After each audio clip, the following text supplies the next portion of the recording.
Mais bonjour à tous. J'espère que vous allez bien. Merci d'être présente en aussi grand nombre. Merci beaucoup au Projet Savi de m'avoir invité pour vous présenter ce webinaire.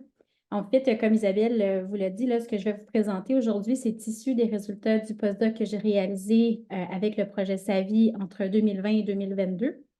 Et durant ces 2 ans, j'avais donc le mandat d'analyser des données qualitatives en lien avec les familles fondées et choisies. Euh, mais aussi d'analyser donc une partie des entretiens qualitatifs qui avaient été menés auprès des personnes racisées et migrantes qui avaient participé donc à l'enquête. Donc, c'est précisément ce que je vous présente aujourd'hui. Et je me permets aussi de me présenter. Donc, mon nom est Marianne Spath, mes pronoms sont she, elle, her. Je suis la coordonnatrice principale de la recherche à la Clinique Mauve. Donc, la Clinique Mauve, c'est un laboratoire social et de recherche qui est hébergé à l'Université de Montréal sous des, euh, euh, le vice-rectorat aux affaires communautaires internationales. Et donc, on travaille en étroite collaboration avec AGIR, qui est l'organisme communautaire par et pour les personnes LGBTQ+, réfugiées et migrantes à Montréal. Je vais vous montrer ce qu'on fait un peu.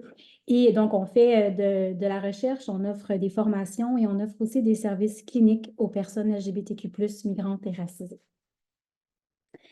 Donc, on revient à sa vie, on recule un petit peu dans mon parcours. Euh, Avant de rentrer un peu dans les données, donc dans l'analyse du contenu des entrevues que j'ai analysées, je me permets de faire un petit peu un retour sur la littérature des dernières années pour que vous ayez un peu d'idée du contexte, en fait, dans lequel on a été mené cette recherche. Donc, la littérature critique des dernières années sur l'immigration soulève de façon assez unanime que les personnes LGBTQ+, racisées et migrantes sont largement sous-représentées dans diverses sphères, qu'elles soient académiques, représentationnelles, politiques ou autres. Néanmoins, malgré l'effacement des personnes LGBTQ+, racisées et migrantes dans les études sur l'immigration, un pan critique de ces études s'est développé dans les 15 dernières années au Québec et aborde l'intersection des sexualités et des migrations. On peut penser au travail de chercheurs comme Édouard Lee, qui a d'ailleurs fondé la Clinique Mauve, Ahmed Amila, qui a également participé à la fondation de la clinique, Olivier Roy, Sirma Bilgué ou encore Jade Almeida, pour ne nommer que quelques petites poignées de brillants chercheurs qui ont participé au développement de ces études en français. Généralement, ces études soulèvent des constats similaires, soit le fait qu'il se dégage des représentations et des conceptualisations très dichotomiques et hiérarchiques entre Occident et non-Occident, et qu'elles affectent considérablement les personnes LGBTQ+, migrantes et racisées, autant au niveau identitaire qu'au niveau interpersonnel et social. Ces représentations sous-entendent généralement que les personnes LGBTQ+, racisées et migrantes vivent des doubles vies, sont opprimées par leur communauté d'origine et sont aussi potentiellement des menaces à la démocratie et à la protection des minorités de façon globale. Ces représentations sont également très nocives dans la mesure où elles relèguent les personnes racisées et migrantes à des racines patriarcales, violentes, homophobes et sexistes, tout en invisibilisant le patriarcat et l'hétérosexisme qui peut aussi être vécu par les personnes blanches LGBTQ+. Finalement, un autre constat qui ressort de ces études sur les sexualités et l'immigration, c'est le rapport critique et ou la distance que certains souhaitent garder face aux injonctions de la visibilité LGBTQ+. Je m'explique un peu.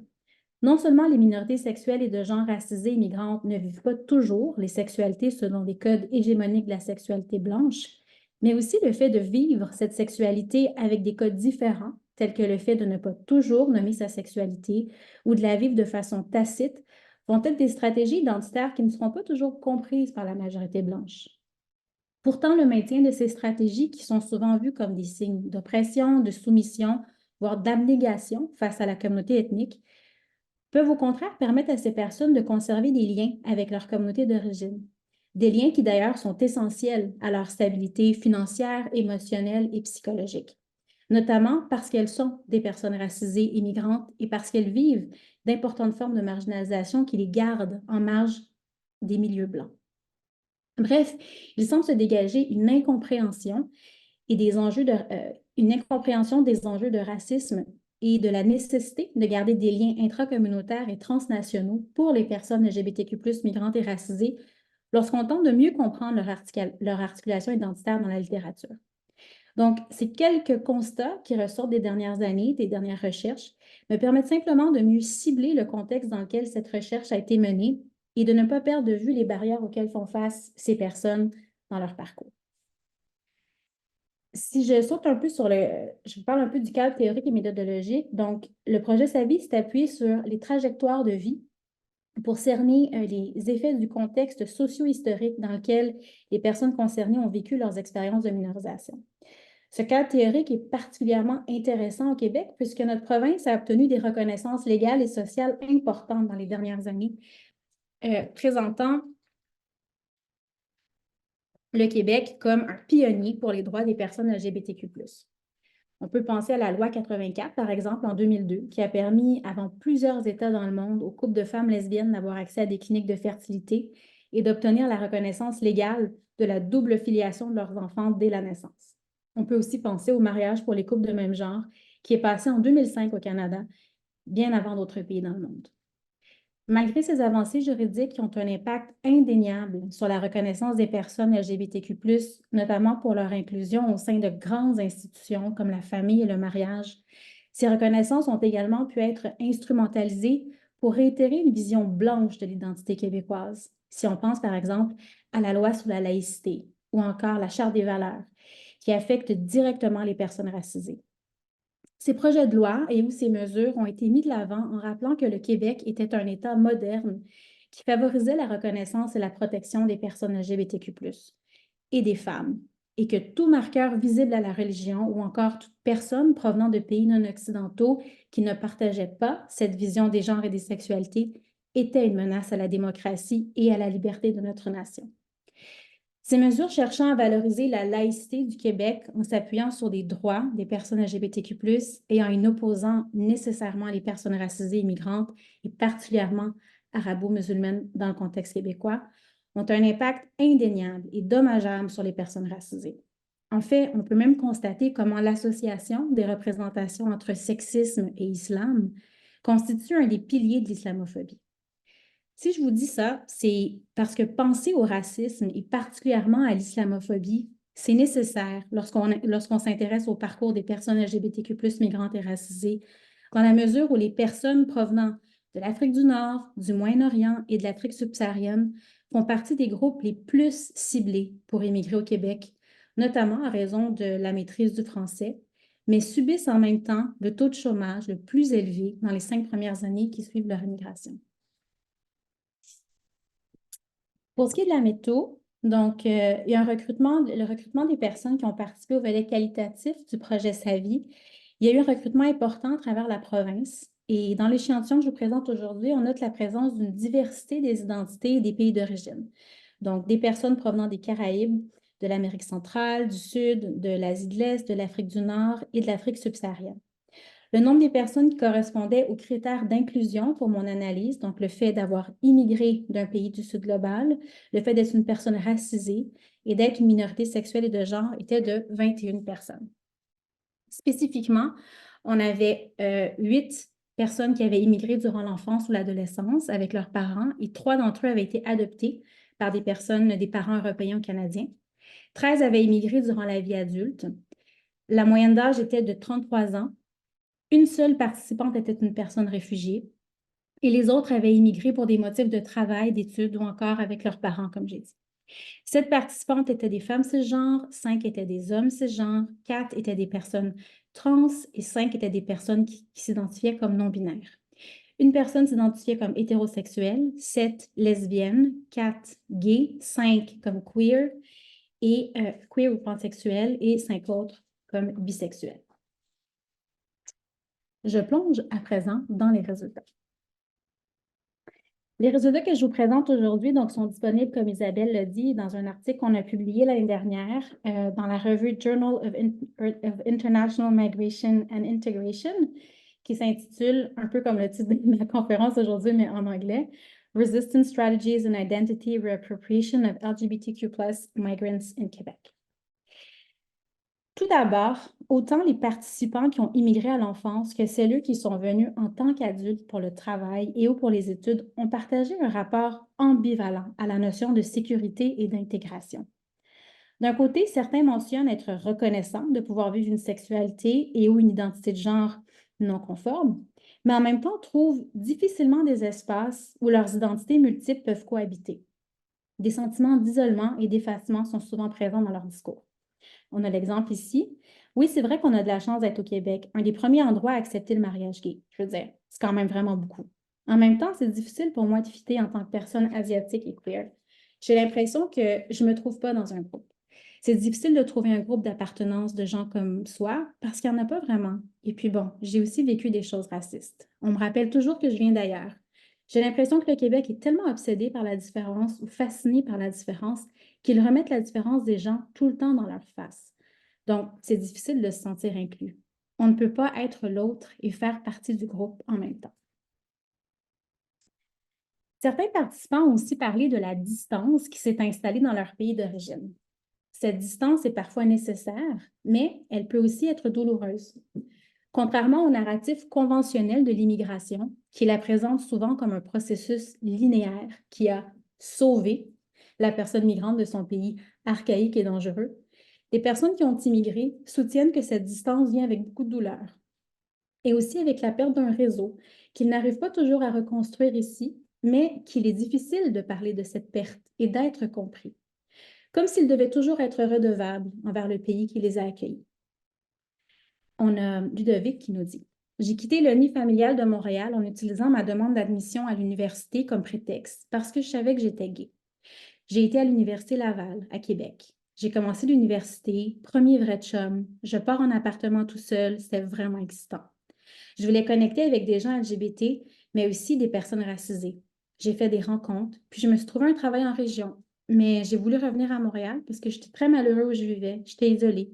J'ai essayé de me faire des amis dans le coin de la Mauricie. C'était difficile comme membre de la communauté LGBT. Et puis, il n'y avait rien pour quelqu'un comme moi, tu sais, racisé LGBT. C'était difficile au travail, tout était difficile.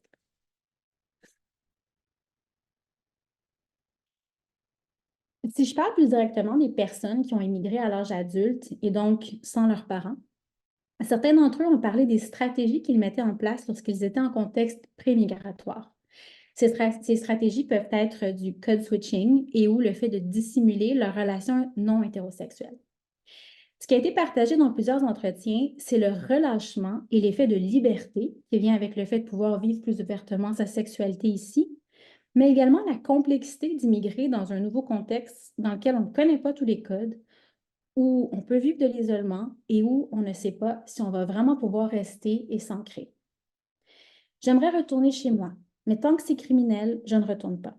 J'ai toujours peur de devoir retourner, de faire quelque chose qui ferait que je retourne. J'essaie de suivre les règles de l'immigration à la lettre. Oui, en Tunisie, j'ai toujours été très discret, vraiment.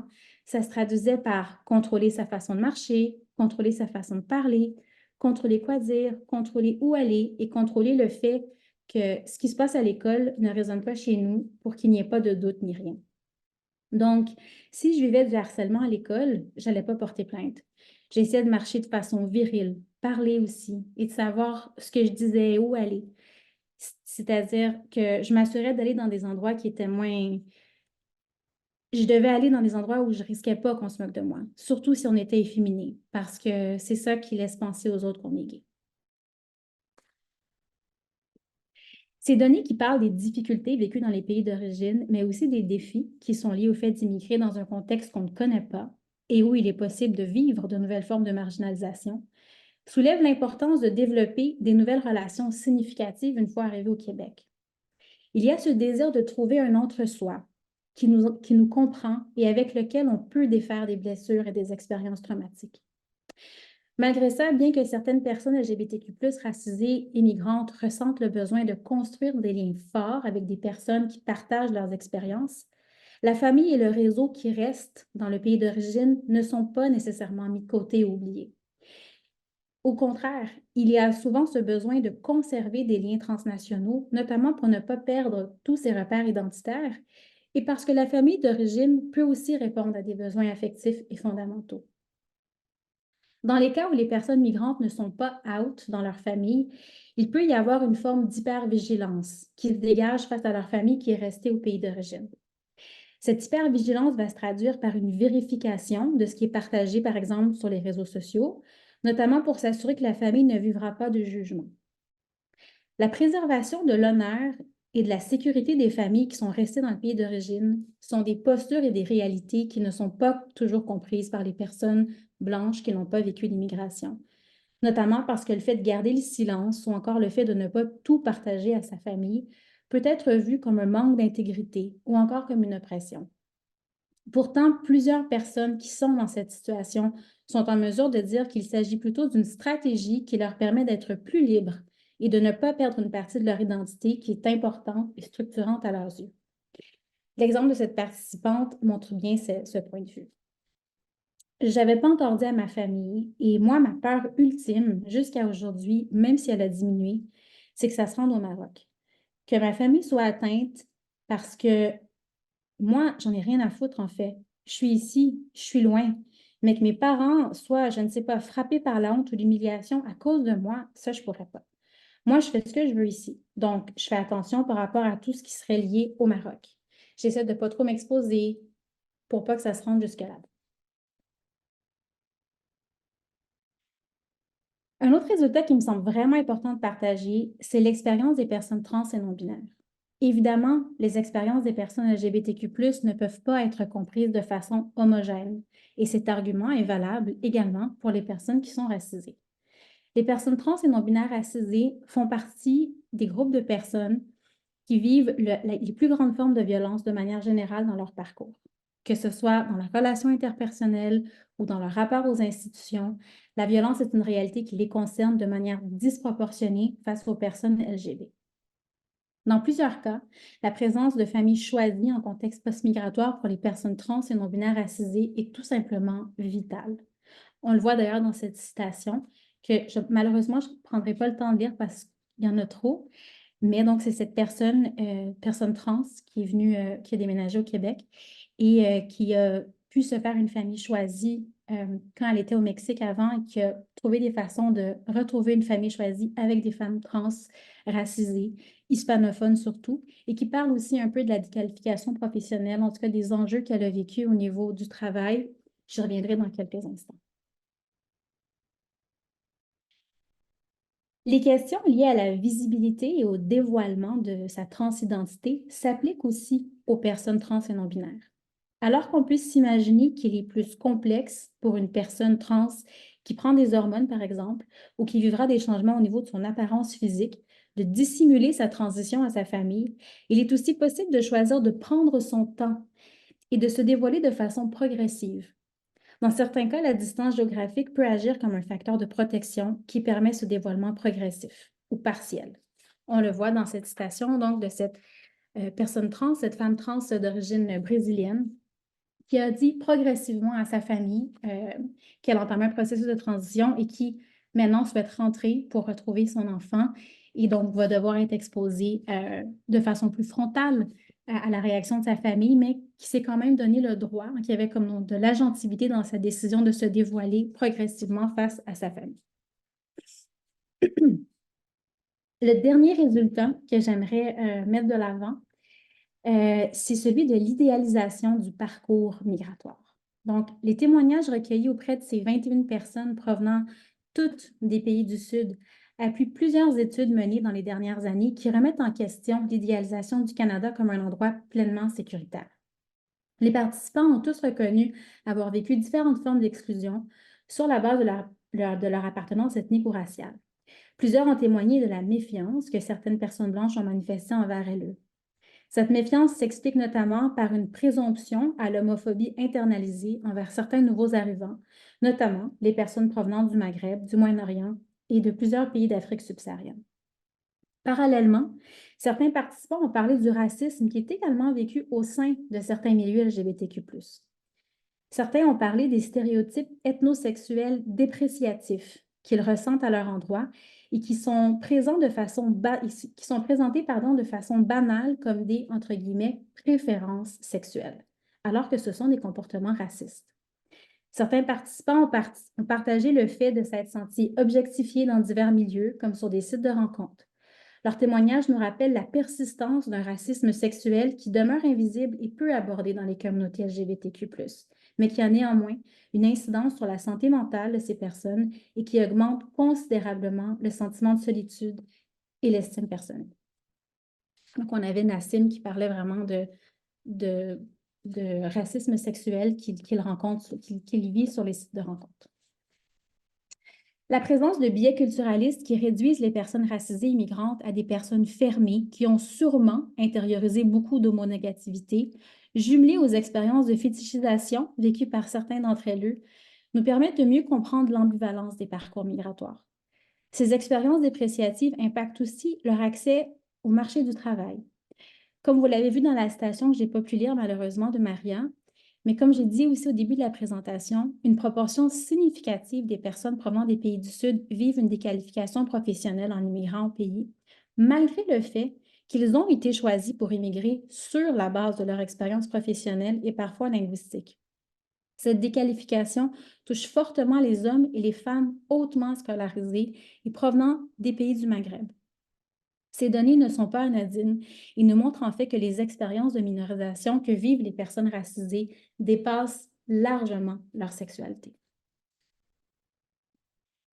Ces expériences de minorisation multiples sont également complexes dans la mesure où elles amènent les personnes concernées à devoir s'engager presque quotidiennement à faire un travail d'éducation populaire.